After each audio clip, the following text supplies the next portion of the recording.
Bienvenidos una vez más a mi canal y sí, seguimos bajo los devocionales personales. ¿Qué es esto? ¿Cómo se hace? ¿Por qué lo debemos de hacer?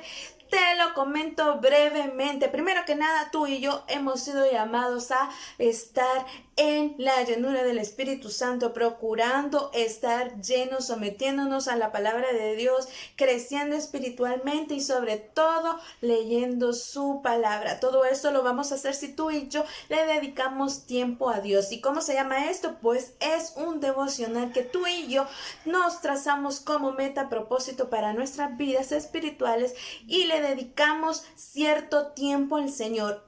Llámese 1 hora, 30 minutos, 45 minutos, no menos de esto, porque de lo contrario, pues solo lo vamos a hacer por salir del compromiso, y la idea es que tú y yo pues nos concentremos y busquemos en intimidad el rostro del Señor. Esa es nuestra meta, nosotros cultivar ese hábito y ponerlo en práctica al menos estos 21 días para que el día 22 pues no salga por inercia. Como te lo mencionaba, ¿cómo lo hacemos? Primero que nada, pues adoramos, porque te lo mencionaba la última vez, para mí es más fácil entrar en oración por medio de eso.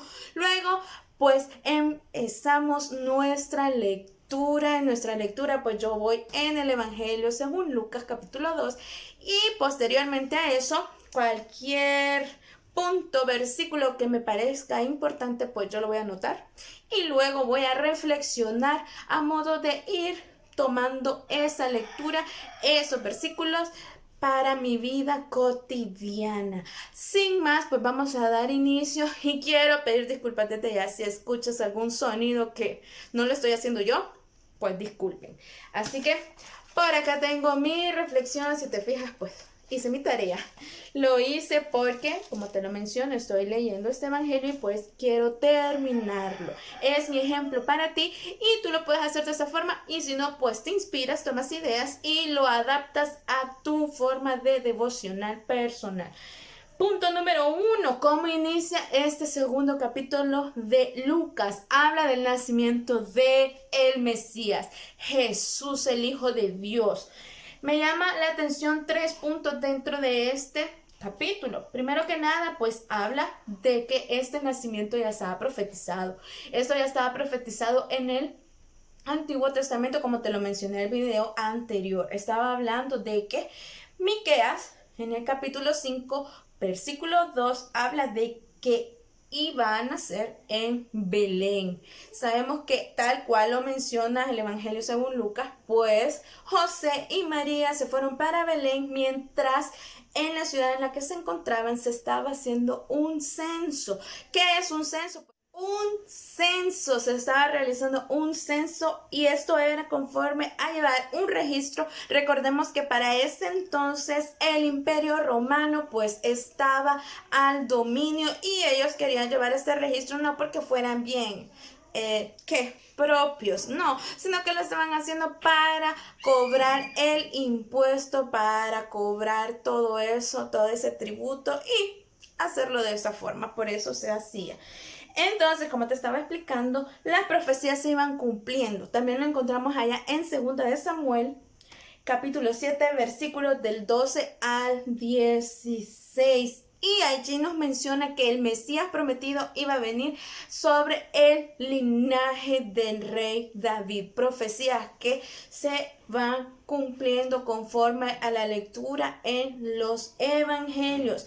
Segundo punto que me llama mucho la atención es cuando Jesús va al templo. Recordemos que en la cultura judía, pues a los 8 días se llevaba al niño judío pues a circuncidarse.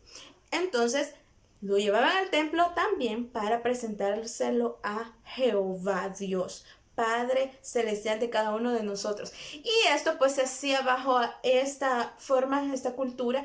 Recordemos que en la actualidad no es así.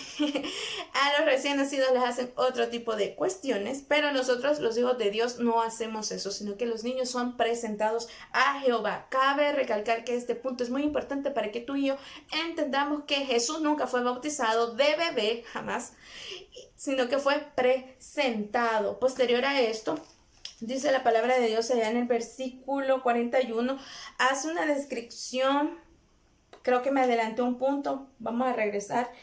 Y el punto de Simón. Simón era un hombre al cual el Espíritu Santo le había revelado que no iba a pasar a mejor vidas, no sin antes conocer al ungido de Jehová. ¿Y quién era? Jesús de Nazaret. ¿Dónde lo conoció? Pues allá en Jerusalén, en esa visita al templo.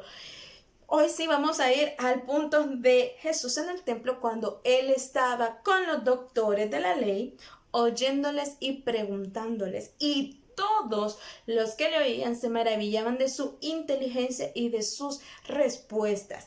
Esta parte pues nos hace mención de que María y José pues iban a la fiesta de la Pascua. Siempre, cada año asistían, pero en este viaje, pues Jesús, ¿verdad? Se fue para el templo. ¿Hace qué? Pues su propósito.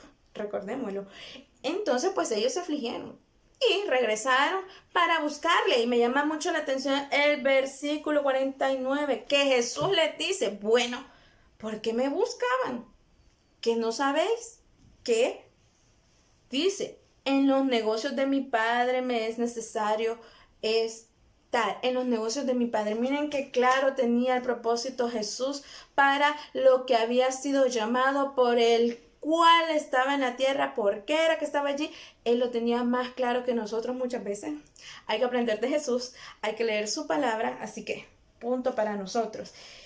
Y por último, hablando del propósito de Jesús, para ir finalizando, él conocía esto, él conocía su objetivo, su meta, y lo tenía claro desde pequeño. Y me encanta porque dice su palabra que María y José no le entendieron ni papa de lo que estaba diciéndole conforme a esto, pero nosotros sí debemos de entenderlo. Y termino con esta reflexión y lo voy a leer textualmente como lo puse. El cumplimiento de su voluntad. ¿De cuál voluntad? De la voluntad del Padre.